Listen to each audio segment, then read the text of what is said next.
hồng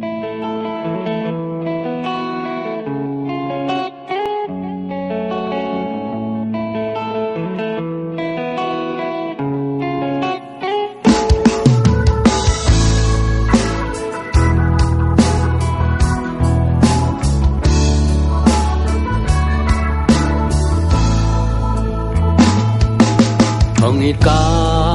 tàu ba bằng tiếng thứ nghe nhạc đại ta kin ama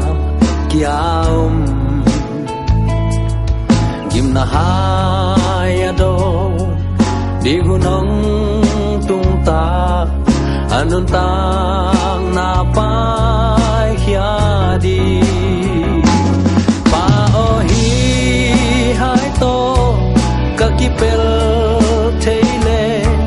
hong kipel satan pao ahi hang nang dei na bang hi ta hen jin ka tu pan thu hong nghe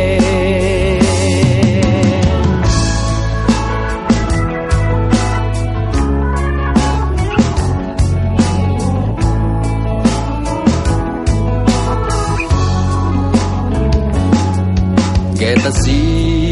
mani wan sunga Giêsu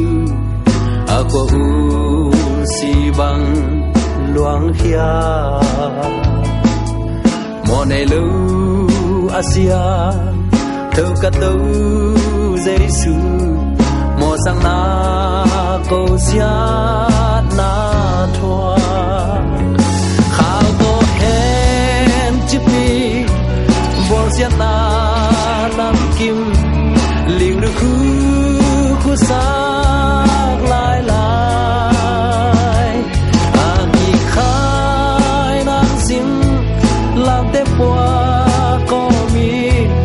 Calvary mua lam zuan ta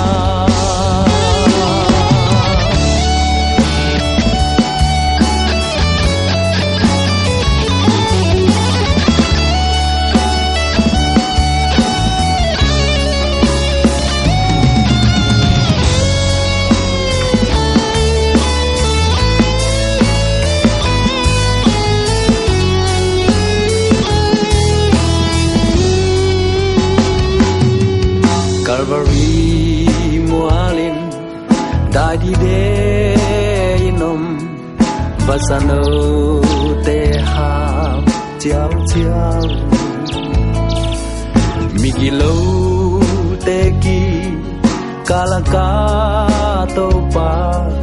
dong ki khai ding diang inom pa o a mountain Asepu